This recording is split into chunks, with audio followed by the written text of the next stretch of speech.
One thing I was told while I was taking multi-track audio recording in college is that there's an actual difference between the dry-wet knob on the compressor and sending audio to a compressor on a bus. I always thought that's ridiculous. Computers don't care whether it's dry-wet or a separate bus. Pretzels is the same. Recently, I discovered an actual reason to use a bus. So let's listen to this short clip of guitar, bass, and drums.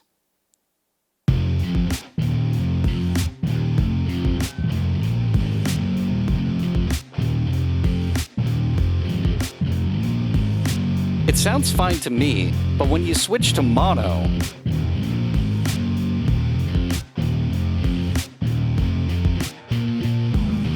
the guitars just disappear almost completely. So what I'm going to do is I'm going to add a return track, and I'm going to drag a compressor down to it. I'm going to set it to a ratio of 20, and I'm going to turn makeup gain on, and then I'm going to adjust the threshold until I get about 10 dB of gain reduction. Whoops, I forgot I need to actually send it.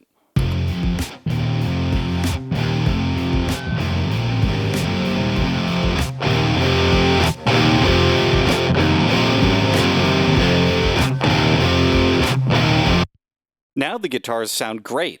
Let's check it in mono.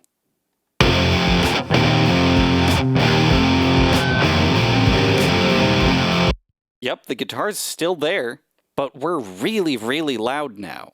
And we might want to add more instruments or vocals or whatever, so we need the headroom back.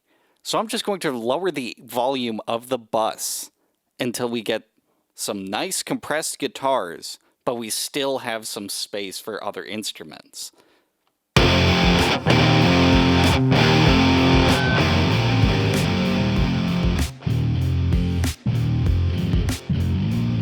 This is without any compression, and I'm just going to drag it up until it's just a little bit quieter than the original guitar track.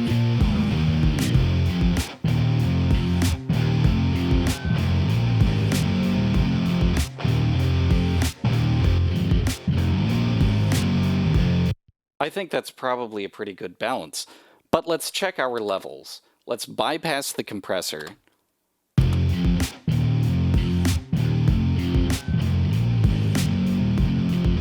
Looks like we're about -6 dB, so let's turn on the compressor and see how close we are.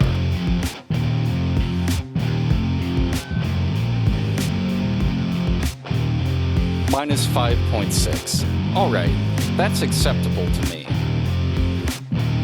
And in mono, you can still hear the guitars. Versus without the compressor, it's nothing.